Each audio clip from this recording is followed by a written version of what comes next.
My mother-in-law smiled at me across the Thanksgiving table 2 years ago and said, "We're so happy you're part of this family."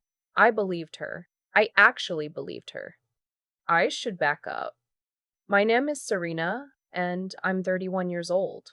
I'm a physical therapist. I met my husband, Adrian, 7 years ago at a 5K charity run in Nashville. Neither of us finished in the top half. We both blamed our shoes, and somehow that became our first date. We got engaged in October 2022 on a Tuesday in our kitchen with no ring yet because he'd wanted to propose at the restaurant but couldn't wait through dinner. That's the kind of person he is. He couldn't wait. His parents are Gordon and Patrice. Wait, I need to use a different name. His parents are Gordon and Vivian. Vivian had always been warm to me, warm in the way that felt genuine. She remembered my patients' names when I talked about work. She texted me on my birthday before she even texted her son. She once drove 40 minutes to bring me soup when I had a bad cold because Adrian was out of town. I want you to understand this, because what happened later is harder to explain if you think she was always the villain. She wasn't. Or at least I didn't think so. Adrian is an only child. His father, Gordon, is a retired civil engineer. Quiet, methodical. The kind of man who brings graph paper to conversations. Vivienne is the talker, the planner, the one who makes things happen. She ran a small event planning business for 20 years before she sold it. She knows how to organize things. She knows how to get what she wants. What she wanted, it turned out, was to plan my wedding. Not help plan. Plan. As in, be in charge. We'd set our date for June 14th, 2024. Adrian and I picked it because June in Nashville is gorgeous, because the venue we loved, a restored farmhouse called Sycamore Hill, had exactly one Saturday left that summer when we visited, and because 14 is Adrian's lucky number, which I know sounds ridiculous, but he's consistent about it. We put down a $5,000 non-refundable deposit in January 2023, 17 months out. We told both families that same weekend. Vivienne's response was enthusiastic, incredibly enthusiastic. Within 2 weeks, she had sent me a shared Google Doc titled June 14 Vision Board that contained 47 line items, a color palette, 3 caterer comparisons, and a note at the top that said final decisions to be made collaboratively. I remember reading collaboratively and feeling something tighten in my chest. Not alarm, just a small warning I ignored. The next 18 months were a slow escalation. I kept explaining away. Vivian had opinions about the florist that became arguments. She had preferences about the rehearsal dinner location that became ultimatums. She wanted to invite people I'd never met, her college roommate, her former business partner, a neighbor who apparently once gave Adrian a ride home in 2009. My mother and I had already finalized the guest list. We'd agreed on 120 people. Vivian's additions would have pushed it to 160 and added roughly $8,000 to the catering bill. I said no. That was in November 2023. The first time I said no to Vivian directly was the second week of November, over the phone, and I was shaking while I did it. Not because I thought I was wrong. I was absolutely certain I was right, but I'd watched her be warm and generous for 2 years, and I knew, in the particular way you know these things, that warmth had been conditional. I just hadn't learned the conditions yet. She was quiet on the phone for a long moment after I said we wouldn't be expanding the guest list. Then she said, very pleasantly, "I just want this day to be everything it should be." And she hung up. Adrian talked to his dad. Gordon said Vivian was upset but would come around. She didn't come around. What she did instead was call my mother. I found out about this from my mom, who is the kind of woman who will tell you everything immediately because she physically cannot keep a secret if the secret involves her children being treated badly. She called me the same night. Vivienne had apparently suggested that June 14th was logistically complicated and that perhaps a fall date would give everyone more time to prepare. My mother had been polite, non-committal, and then called me the moment she hung up. "She's trying to change her date," my mom said. "I know," I said, though I hadn't known until that exact moment. Adrian was upset when I told him. He called his mother and they had a conversation I wasn't present for, but when he came back into the room, his face was the specific expression he gets when something has cost him more than he wanted to spend. He said, "She says she was just sharing a thought. She said you're reading too much into it." I let it go. We were 8 months out. I let it go. February came. We were doing the final walkthrough at Sycamore Hill with our coordinator, a wonderful woman named Bess who had been in the wedding industry for 15 years and had the calm, unshakable energy of someone who has seen everything twice. The walkthrough went well. We finalized the table layout, confirmed the ceremony arch placement, talked about the weather backup plan. 3 days later, Bess called me.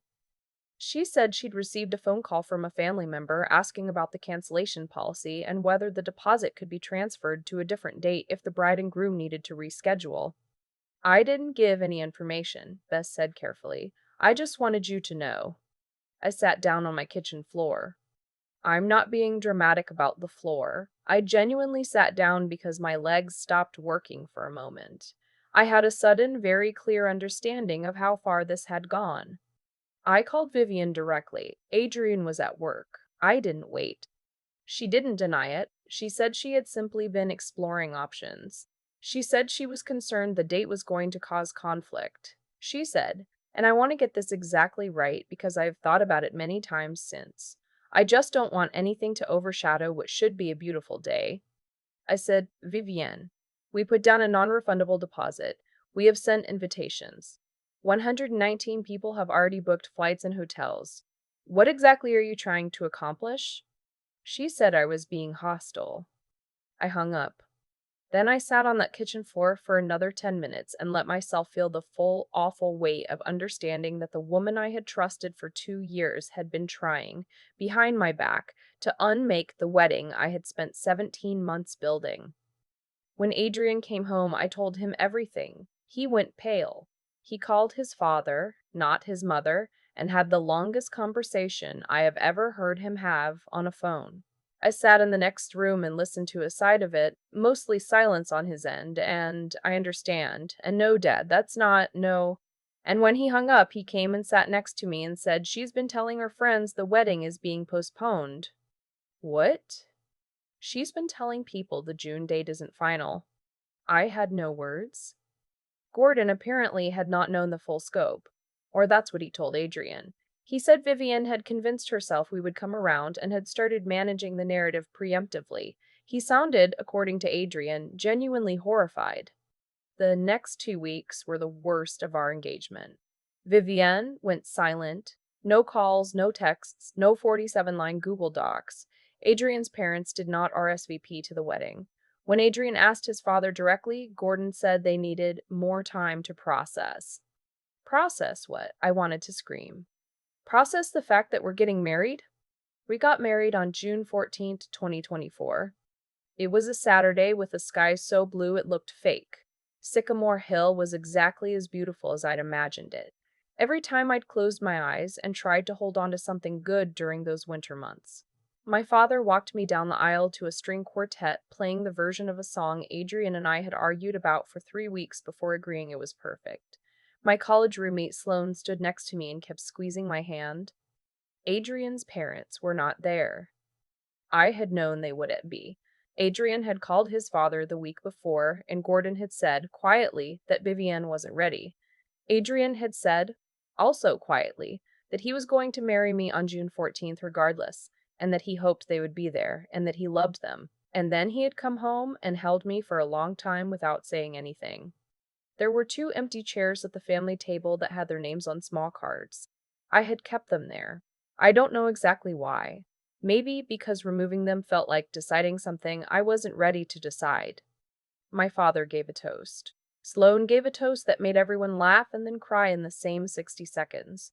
Adrian's best man, a childhood friend named Felix, gave a toast that started with a story about a disastrous camping trip in 2008 and ended with him looking directly at Adrian and saying, "She's the best thing that ever happened to you, and you know it, and I know it, and everyone in this room knows it."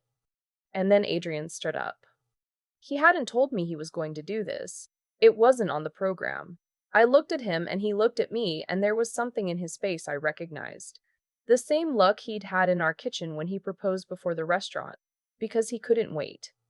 He said, "I want to say something to my wife." The room went quiet. 119 people. He said, "The last year was not easy, and Serena handled it with more grace than I probably deserved. She never once asked me to choose. She never once made me feel like loving her meant losing my family. She stood in every hard conversation, and she didn't flinch, and she didn't beg anyone for anything, and she showed up today with her whole heart. He paused. I want to be worthy of that for the rest of my life. I was not planning to cry during the reception. That was not the plan. The honeymoon was 9 days in Portugal, Lisbon, then the Alentejo region, then 2 days in Porto. We had planned it a year out specifically because international travel requires lead time and we were not moving our honeymoon either. It was extraordinary. I ate the best egg tart of my life in a bakery in Belém, and Adrian got slightly sunburned on a wine tour, and I have approximately 400 photos of golden light on old tile.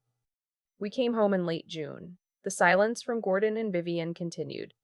In August, Gordon called Adrian, not Vivienne. Gordon. He said he wanted to meet for coffee. Adrian went and came home and told me that Gordon had said simply, "Your mother is wrong, and I should have said so sooner." That was the beginning of a slow, careful thought with Gordon that I want to be honest about. It did not fix everything. It helped. Gordon started texting Adrian again. He came to our house for dinner in September without Vivienne, and we sat on the back porch and ate grilled chicken and talked about Nashville's road construction and his vegetable garden, and it was almost normal. Vivienne did not reach out. In October, I found out I was pregnant. We told our families, my parents, Adrian's father. We did not tell Vivienne. This was a deliberate decision, and it was mine, and I want to be precise about why. Not to punish her. Not as a strategy, but because I had learned, finally, that sharing vulnerable things with someone who has shown you they will use information to get what they want is not the same as family. It's something else. I didn't know what to call it yet. Vivienne found out through Gordon, which I had expected. She called me in November. I let it go to voicemail. She left a message that was gracious in the way that felt practiced. She said she was happy for us. She said she hoped I was feeling well. She said she'd like to start fresh. I listened to it 3 times. Then I called Adrian and asked him what he wanted. He said, "I want my parents at the birth of my child, but not at the cost of you." We met with Vivienne in December at a restaurant, the 4 of us, me, Adrian, Vivienne, and Gordon. I want to tell you it went smoothly. It didn't. Vivienne cried. She said she had been trying to protect the family. She said she'd been afraid, though she didn't say afraid of what. She said the word sorry 4 times in ways that felt more like requests than apologies. Sorry as in, I've said the word now, so we can move forward, rather than I understand what I did. I said very little. Adrian said more. Gordon said, at one point, "Vivienne, you need to actually listen." She did listen. Eventually, somewhere in the middle of that dinner, something shifted. I watched it happen, this small, effortful lowering of her defenses. And she said, not to the table, but to me specifically, "I didn't think of you as the decision maker. I thought of you as someone I was welcoming, and that was wrong. That was, I think I understand now, that was deeply wrong." It was not a perfect apology. It was a real one. There's a difference. We left the restaurant 2 hours later. In the car, Adrian took my hand. He didn't say anything for a few blocks, and then he said, "Thank you." I said, "Don't thank me yet. Let's see how December goes." He laughed. I laughed. It was the first time I'd laughed thinking about his mother in almost a year. Our daughter was born in May 2025. We named her Win, not from any list, not after anyone, just because we both heard it and immediately said yes. Vivienne was in the waiting room. She cried when she held her. I watched her face. I'm a physical therapist. I spend my days reading bodies, and whatever she felt in that moment was real. I'm not going to tell you everything is perfect now. That would be dishonest. I maintain certain limits with Vivienne that I didn't have to maintain before, because I learned something about her that I cannot unlearn. She is capable, when she feels things are outside her control, of making decisions that hurt people she loves without fully registering the hurt. That's not a monster. That's a person with a problem. The difference matters to me. What I will tell you is this. The woman who sat across from me at Thanksgiving and said she was glad I was part of the family, I think part of that was always true, and I think the woman who called Sycamore Hill to ask about cancellation policies was also true. People contain both. What determines which one you get is whether you're willing to hold a line. I held mine. The wedding happened on a blue sky Saturday in June. 119 people saw Adrian stand up without warning and say true things about me in front of everyone. I have it on video. I watch it sometimes. Not out of sadness, but out of something quieter. A reminder that the right decision is rarely the easy one, and that the people who show up for you without being asked are the ones worth building a life around. I built mine. It turned out exactly right. There's a moment in this story I keep coming back to. Not the wedding, not the empty chairs, not even what Adrian said in front of all those people. It's the moment Bess called me to say someone had phoned the venue asking about cancellation policies. That's the moment I understood that what I'd been experiencing wasn't a misunderstanding. It was a choice. Vivian had made a choice, repeatedly, and had kept making it right up until someone outside the family said the quiet part out loud. I used to think that doing the right thing was enough, that if you were honest and fair and patient, the people around you would eventually recognize it and respond in kind. What I learned is that doing the right thing protects you, but it doesn't automatically change other people. Vivienne didn't stop because she had a sudden change of heart.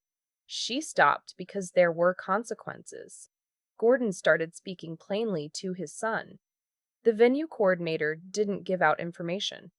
Adrian held the line. I held mine, and the weight of all those choices, stacked together, became something she could no longer move around. That's what I mean by cause and effect, not punishment, not karma, in any cosmic sense.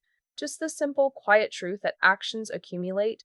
Every time I said no and meant it, it added to something.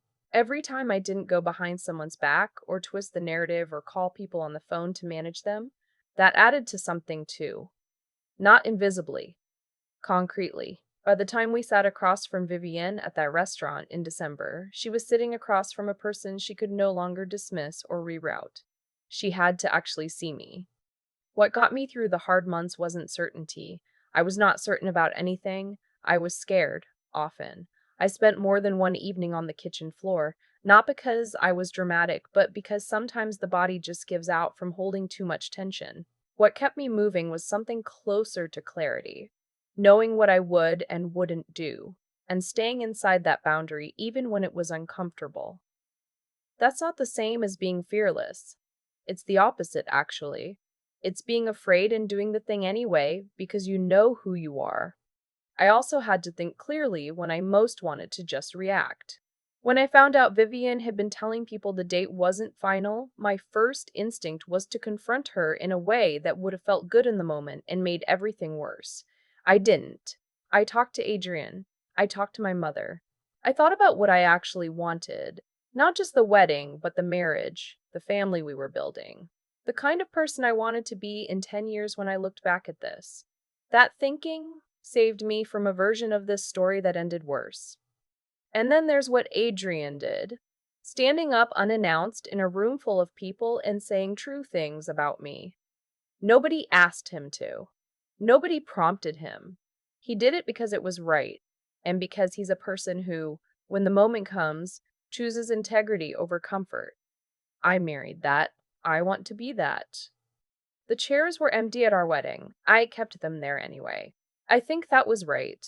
Not to make a point, not to leave a wound open, but because pretending things aren't what they are is how we got here in the first place.